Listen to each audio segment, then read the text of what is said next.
बसल्या बसल्या मनात विचार आला आणि मी दादांना विचारलं, दादा, या आयुष्यात एवढी संकटं, एवढ्या अडचणी, एवढी दुःख आहेत, त्या सगळ्यांमधून बाहेर पडण्यासाठी काही मार्ग मिळेल का? तर दादा मला म्हणाले, दरवेळेस तू मला कुठे ना कुठे घेऊन जातोस, यावेळी मी तुला एका अशा ठिकाणी घेऊन जातो जिथं तुला तुझ्या सगळ्या प्रश्नांची उत्तरं मिळतील. दादांच्या सांगण्यावरून मी गाडी काढली आणि दादा सांगतील त्या दिशेने मी जायला निघालो.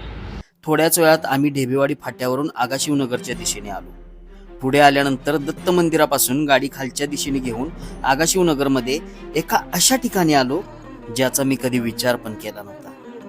मित्रांनो, ते ठिकाण होतं आगाशिवनगरमधील श्री स्वामी समर्थ महाराजांचं केंद्र. स्वच्छ हातपाय धुवून आत आल्यानंतर दादा मला स्वामींच्या फोटोसमोर घेऊन आले आणि म्हणाले, हेच ते ठिकाण आहे जिथं तुला तुझ्या सगळ्या प्रश्नांची उत्तरं आणि मार्ग मिळेल.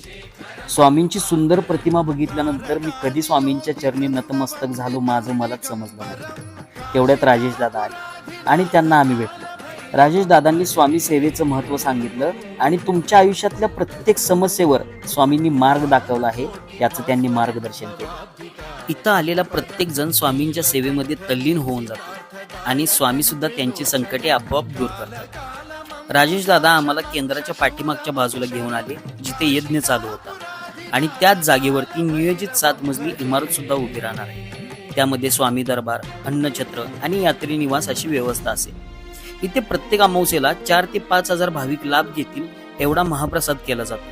मित्रांनो, तुम्हाला सुद्धा तुमच्या आयुष्यातील अडचणी दूर करायच्या असतील तर स्वामी सेवेमध्ये या आणि चिंतामुक्त व्हा. श्री स्वामी समर्थ. जय जय स्वामी समर्थ.